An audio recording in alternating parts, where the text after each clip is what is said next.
Chapter 1. When you no longer know who you are.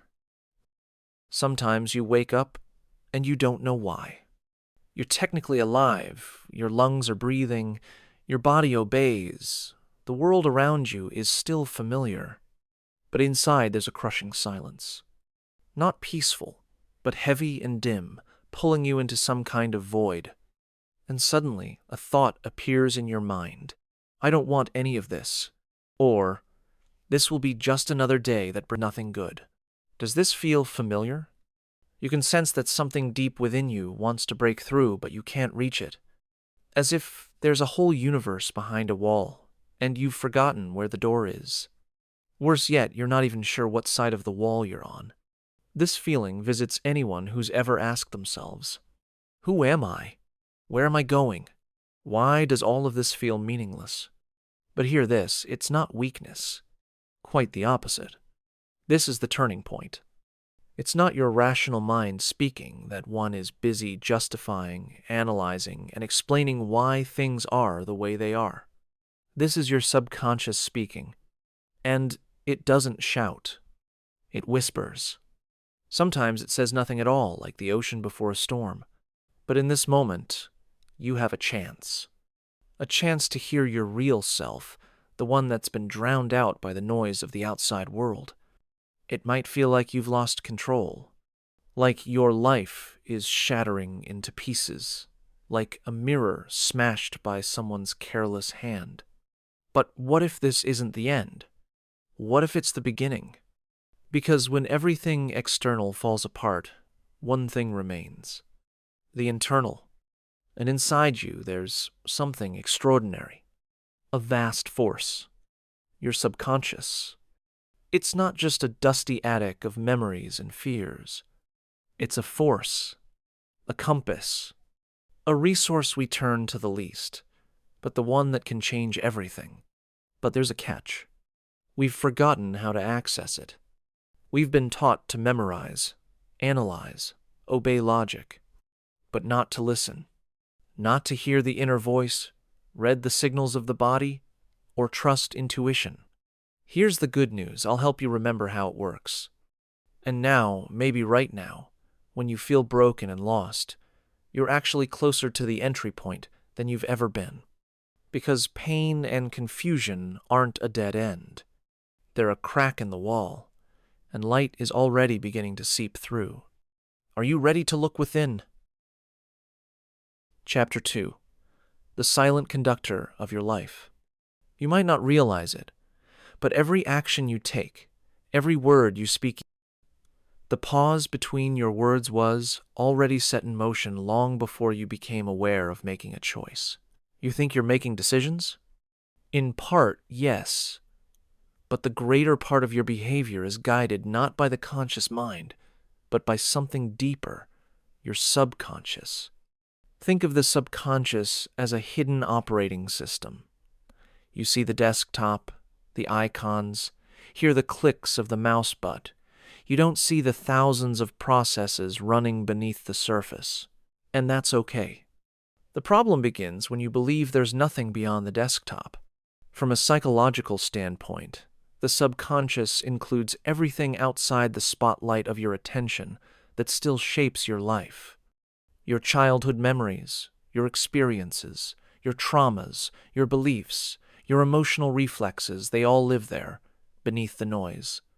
Carl Gustav Jung, the founder of analytical psychology, once said, "Until you make the unconscious conscious, it will direct your life, and you will call it fate." That's the key.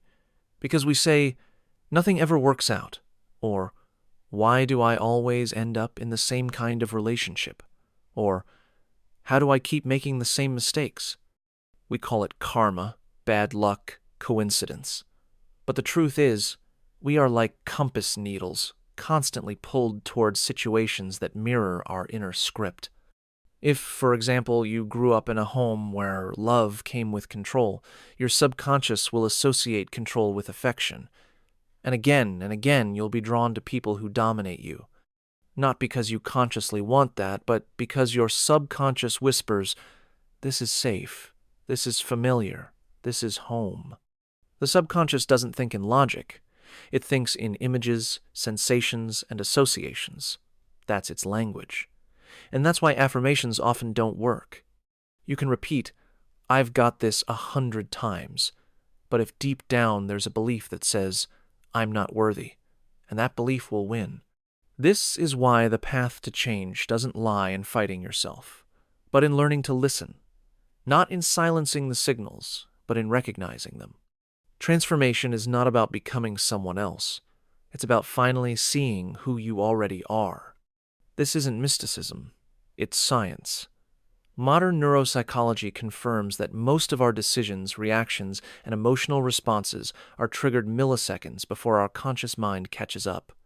Which means, if you want to change your life, you can't just work with your thoughts. You have to work with what lies beneath, with the source inside you. Chapter 3. You are the echo of what was repeated to you. You didn't always think the way you do now. You didn't always feel what you feel today. That didn't just appear out of nowhere. It crept in, slowly. As if someone quietly slipped through the door of your mind each day and left behind a small note, then another, and another, until one day you found yourself living inside a world you didn't create, but one so familiar you started calling it you. Your subconscious isn't something formed once and for all in childhood. It's shaped daily under the weight of words, glances, subtle hints. It's written in news headlines, in the movies you watch, in how your loved ones look at you, in the tone your coworkers use. Every day adds another line of code to an invisible system that governs your reactions. When someone tells you 100 times, you always mess things up. At first you resist, then you start to doubt, and eventually you accept it as truth.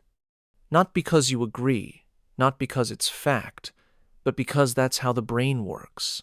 What is repeated enough becomes part of your inner reality, even if it's a lie.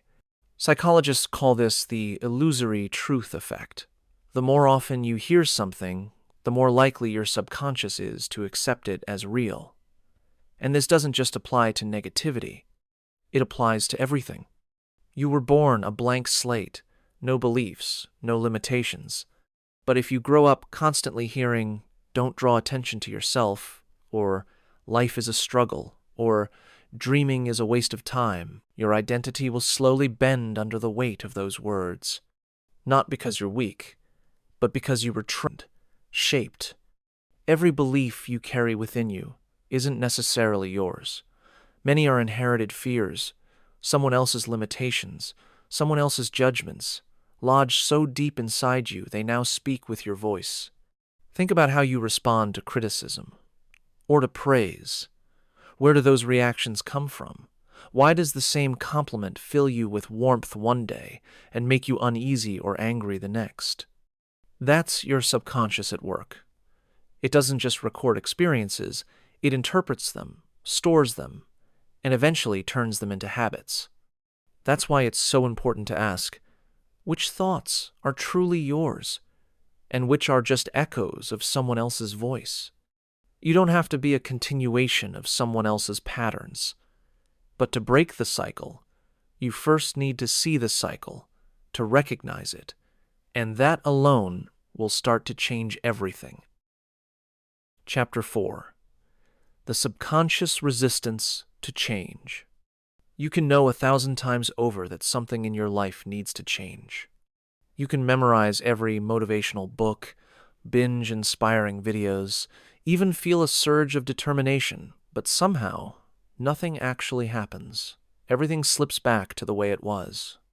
You procrastinate again, feel fear again, find excuses, retreat, and the voice inside that once pulled you forward fades into silence.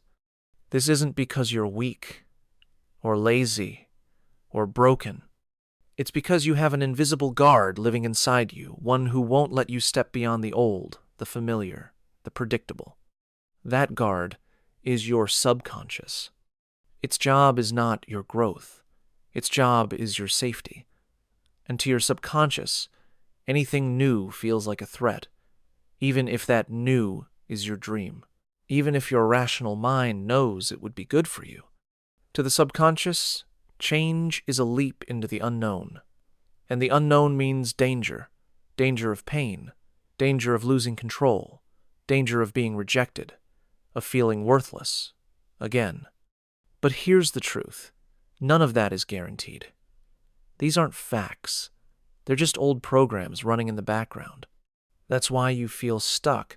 That's why your body freezes the moment you try to take the first step. You're not afraid of the action itself. You're afraid of the imagined consequences, stories your subconscious invented, and your mind painted in vivid color. It doesn't trust that you'll be okay. It remembers the hurt. It fears the repeat. So it pulls you backward, like a protective but paralyzing shadow from your past. But here's what's important to understand. Your subconscious is not your enemy. It's not sabotaging you out of malice. It's trying to protect you, using outdated tools and labels you've long outgrown. Your fear of change isn't weakness. It's a survival reflex. It's ancient biology.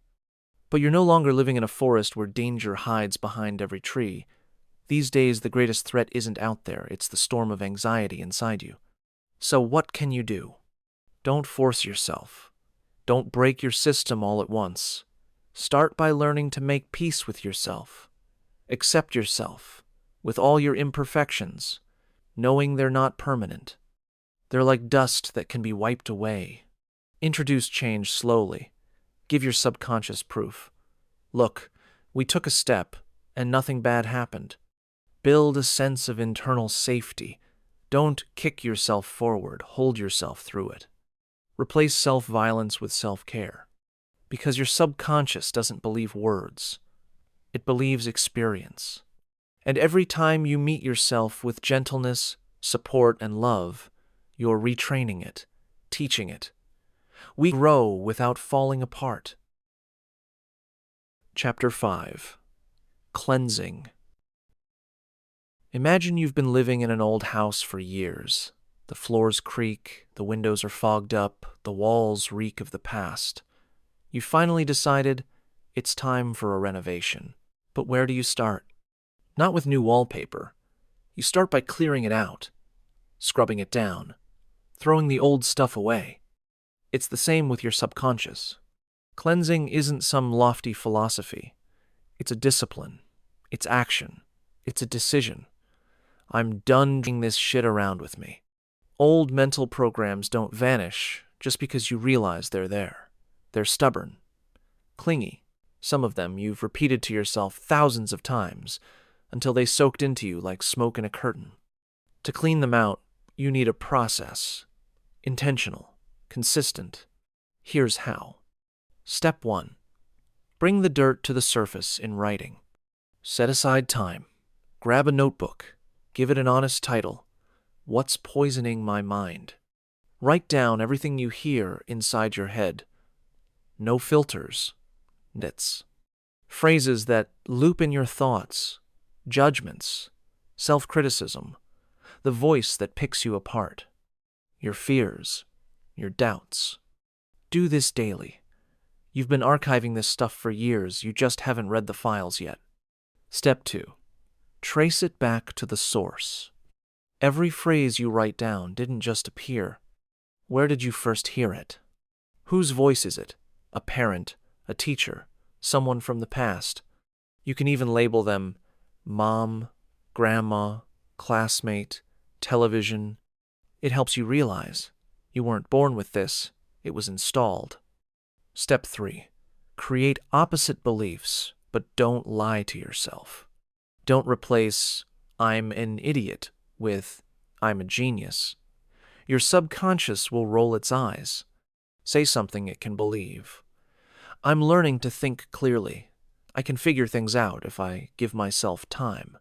That's how it works. Your new thoughts must be simple, real, grounded. And each time you catch an old belief creeping in, say the new one out loud, with feeling, like you'd say it to a friend who really needed to hear it. Step 4. Repeat it daily. Even if you don't believe it yet, keep going. Repetition is a tool, not because it's affirmations, but because your brain literally rewires through repetition. Just like a scar becomes part of your skin if you don't heal it, a repeated thought becomes a mental reflex if left unchecked. Step 5. Clean the external noise. Stop flooding your subconscious with junk. Outrage videos, nasty comment sections, bitter sarcasm. That stuff isn't just background, it's fuel for the old programming. Ask yourself, how does your day begin? With Instagram, where everyone pretends to be better than you? Or with a moment of quiet, where you can just feel yourself existing? Start your day without your phone. Give yourself the first hour. Do something that makes you feel warm inside. Make a good cup of coffee. Play with your pet. Watch the morning light. Protect your mind at the beginning of the day, and do the same before bed. That's important, because the door to your subconscious opens wide at the edge of sleep. That's when you can reach the deeper layers, the hidden places inside you. Try asking yourself, what does my ideal life look like? Hold that question gently in your mind as you drift off. If nothing comes, ask again. Try it a few nights in a row. You'll see. The answer will come. And that answer, that's your direction. Once you see your dream clearly, ask the next question. What's the shortest path to this life, the one filled with joy? Trust me, asking your subconscious before sleep is one of the most powerful tools you've got. And I say that as someone who used to roll their eyes at all of this. These steps will help you clear out the mental clutter you've been collecting your whole life. But here's what you have to remember. Cleansing isn't magic. It's maintenance, like washing dishes, doing laundry, opening a window to air the place out. If you don't clean your subconscious, it just collects everything, every word, every stare, every judgment. The good news? You've already started. And that's what matters most. Chapter 6. How the subconscious becomes reality, the brain as a projection screen. When you clear out the space inside, what's left is emptiness, a blank page. And that gives you a rare opportunity to plant something in yourself that finally works for you, not against. But here's what matters most. The subconscious isn't just a container for your thoughts. It's an active participant in shaping your reality. A lot of people think thoughts are something abstract, invisible. But think about what happens when you're afraid of getting fired. Your brain starts filtering reality. You hear whispers behind your back. You assume they're about you. Your boss frowns. You're sure it's because of you. You start interpreting, assuming, bending facts to fit what you already believe. That's your subconscious projecting itself onto reality. You're not seeing the world. You're seeing yourself in the world. And that's why a belief like, I'm not good enough, keeps generating situations where you feel humiliated. On the flip side, I deserve good things starts transforming your behavior, and with it, the way the world responds. We don't see things as they are. We see them as we are. Anais Nin. Every time you install a new belief, it's like putting a new lens on your camera. Not, I'm weak, but I'm learning to be strong. And suddenly, you don't see obstacles, you see challenges. You don't see enemies, you see teachers. This is neuroscience. Here's how it works. 1. The subconscious direct focus. You start noticing things you used to overlook. When you feed yourself the idea that the world is full of opportunities, you're not being naive. You're actually training your brain to spot them. You'll see the right post, meet the right person, pick up the right book, because your mind is primed to look for them. 2. The subconscious influences your decisions. You tell yourself, I'm not a victim. Next time someone tries to push you around, you speak up. You didn't become a new person overnight. You just activated a new behavioral pattern. 3. The subconscious affects your physiology. Harvard researchers proved it. Positive beliefs shift your cortisol levels, your heart rate, even your immune system. The brain doesn't distinguish between what's imagined and what's real. If you visualize success, your body responds as if it's already happening. So remember, new beliefs aren't just words on a page. They literally impact how you live. You can train your subconscious to spot opportunities, to recognize support, to withstand pressure, and you'll do it not by forcing yourself, but by shifting from within. But here's the golden rule. You become what you repeat. Plant a thought, you harvest an action. Plant an action, you harvest a habit. Plant a habit, you harvest character. And character? That's your destiny. This formula is ancient, but it explains exactly why your daily repetition of new beliefs matters. Say them with feeling, with intention, with practice. The world doesn't reflect what's out there. It reflects what's in here. Stop searching for reality on the outside. Create it inside you, and watch it show up. Chapter 7. How not to fall back. You've cleared the space inside. You've started planting new beliefs. It feels like this is it. New life, new path. But then, you wake up one morning and procrastinate again. You look in the mirror and feel the same old guilt. It's like everything snapped back. That's normal. Your subconscious isn't a light switch. It's not something you flip once, and it just works differently. It's a habit, and habits don't disappear. They wait. They hide in the shadows, and the moment you drop your guard, they come rushing back. Freedom isn't the absence of the old, but the ability to recognize it when it returns. Jon Kabat-Zinn. That's why you have to stay alert with yourself. Not harsh, not paranoid. Just aware. Here's what will help you not slip back. 1. Watch for your triggers. The things that wake up old behavior. It could be a person, a place, a smell, a phrase, anything. If you find yourself filled with doubt every time you talk to a certain person, take note. You don't have to cut them out, but you do need to know. They activate the old version of you, and you need to be ready for that. 2. Don't negotiate with inner sabotage. Sometimes that voice in your head will whisper, "It's fine to skip practice today. What's the big deal if I fall back into self-pity?" That's not you. That's the voice of the old program. And in those moments, you just have to keep going. No bargaining, no discussion. 3. Remind yourself why you started. Write it down. Record a voice message to your future self. Create a ritual. Every morning, return to your why. Because the moment you forget why you began, the old thinking wins. And here's the thing. You don't have to be perfect. There will be relapses. There will be lows. There will be days when the old ways pull you in again. That's not a failure. That's just another chance. Another chance to choose differently. To stand up again. To take one more step. Because freedom isn't a destination. It's a direction. You haven't lost as long as you're still walking. Confucius. And if you're still walking, then you've already won. Not tomorrow, not a year from now, but right now, in the moment you choose not to fall back, even when everything inside you wants to. Because that's when true strength is born. The strength to be yourself, not yesterday's version, but today's. The strength to keep going, even with doubt in your ear.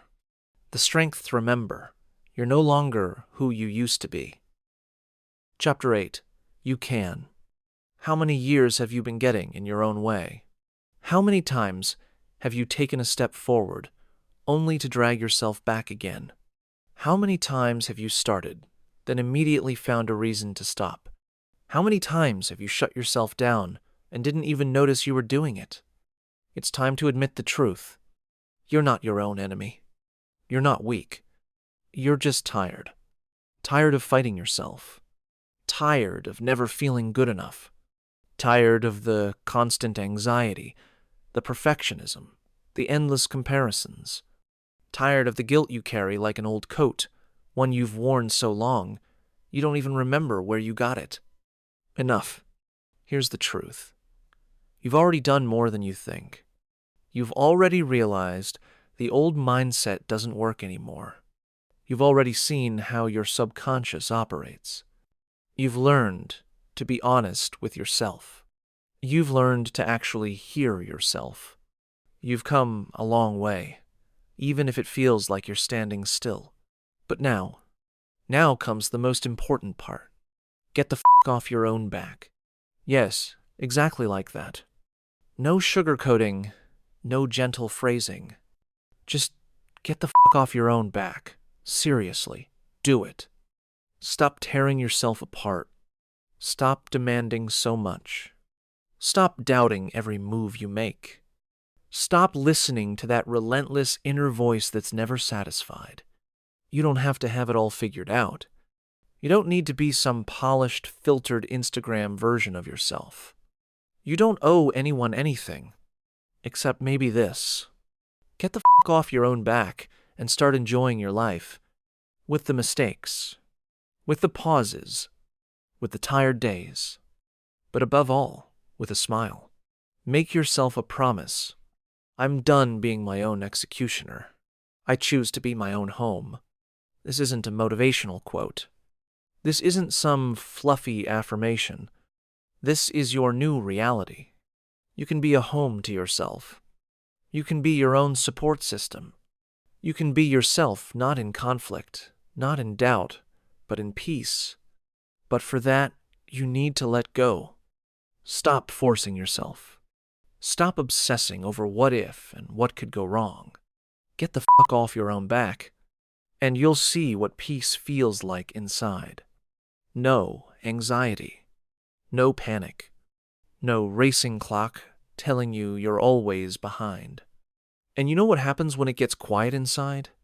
You start hearing yourself, your real nature, your heart, your vast, limitless inner world. And that's when life begins. Real life. You can do this. You deserve this. Just get the f*** off your own back.